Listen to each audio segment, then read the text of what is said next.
Welcome to this episode of Unfootable Weekly. Today we're talking about millennial leadership, and we're doing it with two great rock stars, Matthew Corrin of Freshii and Abhi Bhansali of City Greens. You're going to love this episode.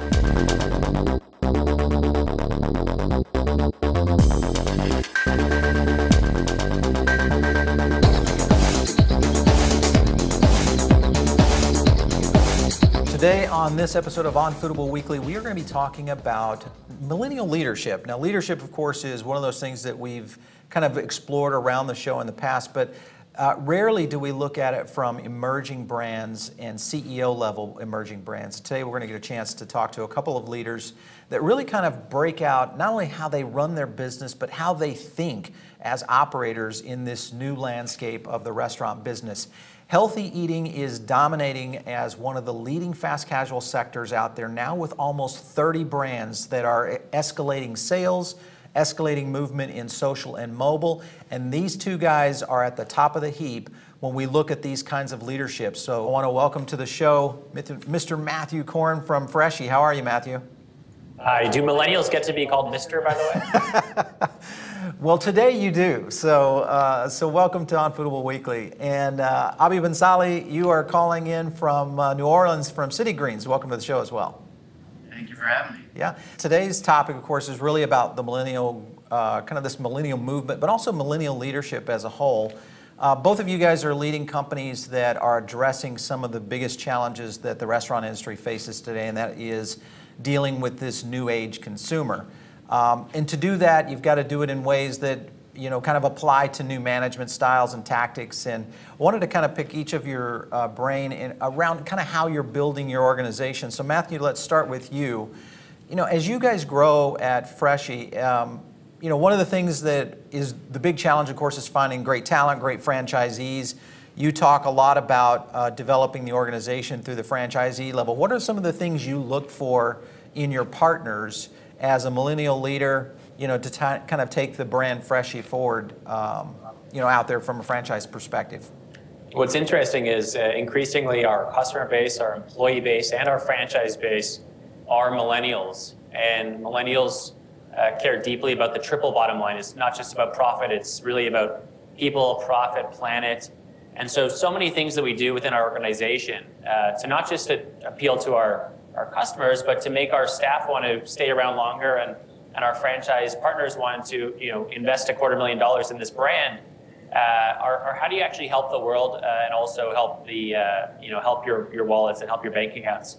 And one example that's I think a great case study on a triple bottom line is our partnership with a charity called Free the Children, where we sell a reusable bowl in our restaurants for $5, and all the proceeds go towards building vegetable gardens and kitchens in the developing world. And specifically in Kenya, we're now feeding 500,000 lunches every year to students in the schools that Free the Children operate. But to only worry about that aspect might not work. And so we also, once a week, send an email to everybody who's bought the green bowl, and they get special deals for bringing their green bowl in to eat at Freshii. So they actually save money when they eat and use Freshii green bowl. And then for our franchise owners, every time they get to serve a meal in that green bowl, they're no longer using a piece of takeout packaging, which is not only good for the environment, but it's also good for their bottom line because their cost of goods goes down and their profits go up. And so unless you're totally hitting all three aspects, people, profit, planet, the triple bottom line, I think actually you run into a bunch of barriers. But I think it's a great example of executing on, you know, how to do good on all aspects. Abhi, when we were at your location there in New Orleans, one of the things that impressed me the most was your line. We got a chance to order the food, kind of go through the whole experience at City Greens there. And the people that you had behind the line there, I don't know if it was staged or if that's a normal thing, they just seemed really excited to be part of that business. Is there something that you guys are doing to kind of motivate your employees that way? Because this group just seemed like they were probably one of the best service experiences I had seen in fast casual in a while. What's going on there? Well, thank you. It wasn't staged. You know, it's interesting as we've developed, and you know, we launched in 2012, so we're very much in our infancy. What we've noticed is that as much as the the salad, the wraps, or the pressed juices that we're doing is our product. The people who are serving it are the other side of the product. They are as much, they are as important as the greens that we're putting in people's bowls. And we're noticing that, over time that people are coming back for our staff. They're coming back because, Daryl on our wrap line will know exactly that, Susan wants a tomato wrap and that she likes bread with her soup. And that becomes something that's maybe difficult to continue, as we grow more and more locations. It's hard. The turnover will definitely increase. We'll be moving people around from location to location. But, from our hiring standards, we're always trying to find people who not necessarily have the experience, but more importantly, have the fit with our organization. It really all comes down to atmosphere. People like working with us because we like working with them. And I think moving forward, that's going to become a difficult thing for us to continue to maintain as we get more staff. And Matthew, I'd be interested to hear kind of how you maintain that kind of family culture, specifically with regard to staff, as you've grown to 100 and more locations. That's something that I'm looking at down the line. Like, how do we keep that, for lack of a better word, culture so unified? Well, it's interesting. One of our guiding principles is build a company with a killer culture, not a culture that kills your company. Right. And I'll tell you something. We did that wrong for several years, and we made several bad hires. And I can tell you, as somebody in my young 30s, it's actually shocking. On a team of 25 at our headquarters, I'm the oldest, except for one other guy. So we've got a really young culture as well. We do running clubs. We built a gym at the office. We go on ski trips together. But one of the things, the hardest part about franchise, I think, is because we don't directly pay the store level staff within the franchise stores. It's how do we take that great, strong corporate culture at head office and actually get it all the way down to the unit level. And so we made a personal pact about 6 months ago that we were going to really build and focus on building store level culture.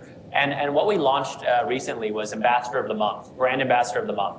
And it's basically our new age millennial version of Employee of the Month that McDonald's and Burger King and the other fast food giants undertake.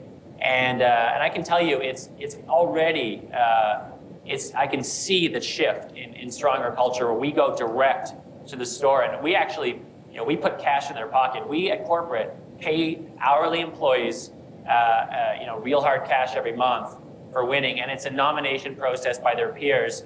And the franchisee can't win, and the store manager can't win. So it's directly the lower wage hourly employees that are part of this process. Interesting. I like the fact that you guys are really going across the gambit of the employee basis, because I think that's one of the things that is very challenging in the industry. Is labor is going to continue to be a big part of any organization really moving forward. So if you're fostering those kind of initiative, I think both of those are great. So there's a movement we're seeing in this healthy eating category. Both of you lead chains and concepts that are highly integrated into good for you or better for you type menus. Technomic, of course, is reporting this category is really exploding in terms of growth. The millennial category is also starting to propel now into more earning years, so they've got the ability to spend more for eating out. Do you feel like there might be, is this just the right time? Because healthy food's been around a long time, but the healthy concepts have really had a challenge in being able to grow. Do you feel like, Matthew and Abhi, do you feel like this is the time that maybe that perfect storm is occurring? For us, in New Orleans, I think we had, it was an interesting timing because for us here in this area, it was always, we look at everything as pre and post Katrina. Right. And so if you were to ask us, could we have started this restaurant and succeeded in the way that we have before 2005, I would have said no. Interesting. And only with the hindsight that I have now. But, I think taking a bigger picture look at what's happening around the country and around the world, I don't think that there's ever been a more, apt group of people who see competition in a different way. I think that more so than any other generation, and I would say we're in the same generation, we're totally down with like working with the neighbor, working with our competitor. If somebody wants to come to our farm and say, hey, we're opening up a spot like, 50 miles from you, can you truck your greens to us? Absolutely. Yeah, Let's do this, And so I'm very interested to see how that intersection of like these companies and maybe sharing resources and things over time really might help complement the overall mission of what we're trying to do here. What's interesting is not only is there a great trend towards health and wellness, but the entrepreneurial spirit is alive and well. And I don't think it's ever been a better time or an easier time to be an entrepreneur. I mean, my parents' generation were encouraged to be doctors and lawyers and dentists, and I've got a few of those in my family.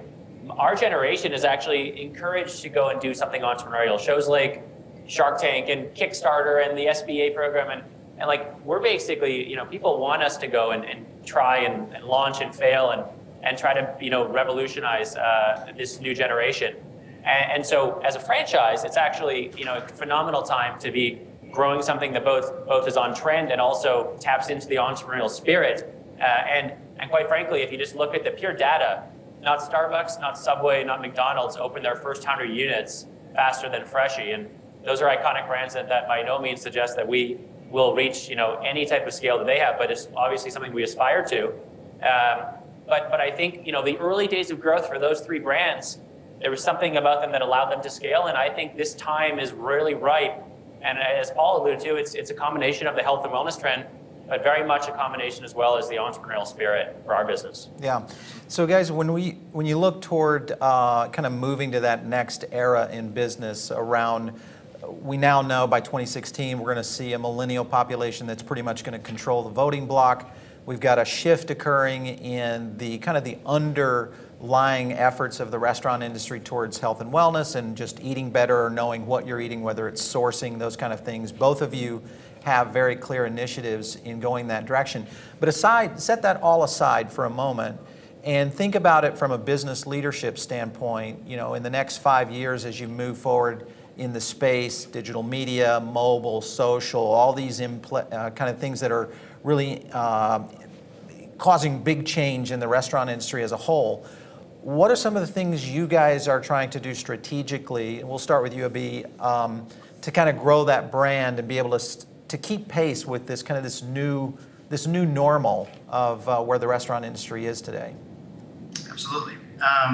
Well, we're testing new ideas every day. Again, we're about to start working on our third location right now. So when I say infancy, as compared to Matthew's organization, we're talking about very much infancy. So that actually allows us the opportunity to be very nimble right now. With regard to the technology, we're working on all of our, we've changed our POS systems to be a little bit simpler at checkout. They've reduced our need for too much hardware at checkout. Now we're working with pretty much iPad systems, to make things easier on the line. We've introduced a mobile app which allows you to enter your credit card information and allows you to scan at checkout as an app that we've used called Level Up, which we're integrating. We've got in one store and we're integrating into our second, which we just opened 2.5 weeks ago. And that too is like a loyalty building app. It also allows people with each purchase to help proceeds go to the I CAN Foundation, which is one of the New Orleans Saints players organization that goes to promoting health and active lifestyles with the local children here in New Orleans. And then at the same time, with regard to development, Matthew, I don't know if you know, but we built our own hydroponic farm right when we started this organization, and we really thought that would be our unique brand asset. That when we started with 5,000 square feet of hydroponic grow space, growing everything from our microgreens to our basil to our mixed greens and arugula. And that's been able to grow with our company. Now we have 20,000 square feet, and in the next few months we'll finish the build out to 40,000. And I think that when speaking about development and kind of utilizing opportunities to complement what's taking place with the consumer and how things are trending towards health or trending towards entrepreneurship or trending towards authenticity, and transparency, more importantly. I think that the farm really allows us to go along. And it's very interesting because I'd say there's probably like a couple dozen healthy fast food rising stars that have anywhere from 1 to, let's call it 100. If Freshii is sort of one of the biggest in this new segment around the world, really. I see it in Europe and I see it in Asia as well. And so I think we're all doing some similar version of each other's business with our own unique spin. As Abhi say, his is the greenhouse. I'm not sure the hydroponic. I'm not sure anybody else is doing that. And ours is something different. Probably largely around the franchise model, which is unique for this new category. And so I think at some point in the near future, a bunch of brands are going to be somehow overlapping because they're all entering the same market, and then it will get really exciting. Hopefully our generation will have the foresight to say, how can we actually help each other as peers, not just compete against each other, and how can we do it so that we can all benefit? And let's all go back to the fact that we all have a very similar underlying theme and mission, which is ultimately we all want people just to live healthier, right? That's what we all do. That's why we serve salads and quinoa and juice and not burgers and fries. So something's going to happen. I'm not sure I know yet what, but something will happen over the next 5 years that has a bunch of brands intersecting with one another. Yeah. Interesting analysis there. I think some of that where you get crowdsourcing involved, and it's something that's much more acceptable from the kinds of emerging consumers we have. And of course, with Black Friday just around the corner, lots of movement in that space as we see millennials kind of controlling the retail space. So it'd be interesting to see how that affects brands like yours, both on City Greens and with Freshii. Guys, it's been great having you on the show with us today. Amazing insights and great to have you. I'm definitely going to have you guys back as a standard executive group as we continue to explore topics around this kind of emerging retail and food consumer. Thanks so much for stopping on the episode. This is Team City Greens signing off. Thanks for having us. And this is Matthew at Freshii signing off. Thank you so much.